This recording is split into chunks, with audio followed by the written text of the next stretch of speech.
This is part 3, how to change POS policies. First things first, go to the Pack Office.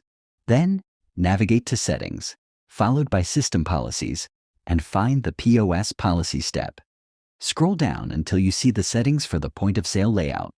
Here you will find the option to activate or deactivate the Advanced Payment Dialog. Let's start by deactivating the Advanced Payment Dialog. Once I do this, you'll see what happens. When I proceed to the payment process, the regular payment dialog appears. As you can see, this dialog is much simpler and lacks some of the advanced features we typically use. Now let's activate the advanced payment dialog again. After clicking Pay for the same item, you'll notice a much nicer and more user-friendly interface. This advanced dialog allows you to choose your payment method more easily, whether it's cash, credit card, or another option. Next, I will activate the Currency Denominations option.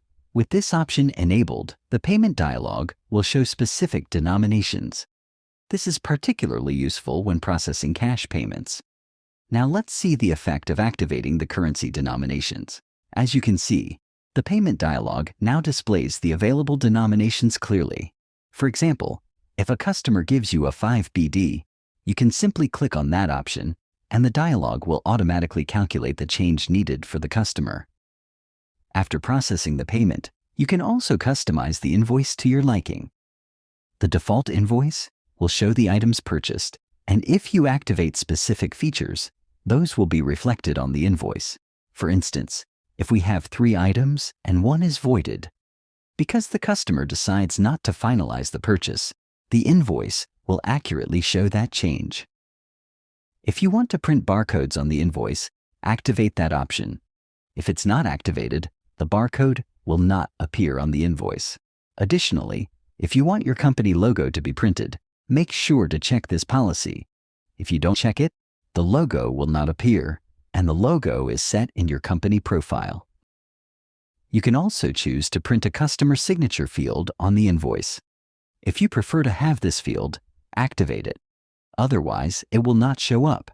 For foreign descriptions, if you want to include both native and foreign descriptions on the invoice, make sure to activate this option to provide clarity for all customers. If you decide to include a QR code on the invoice, activating this policy will ensure that a QR code is printed on every invoice. Lastly, if an item is voided, the invoice will indicate this with a line stating "Item void." If you prefer a shorter invoice, feel free to deactivate any policies you don't find necessary. And that's it. Thank you for listening. Don't forget to comment if you have any questions. Until next time, take care.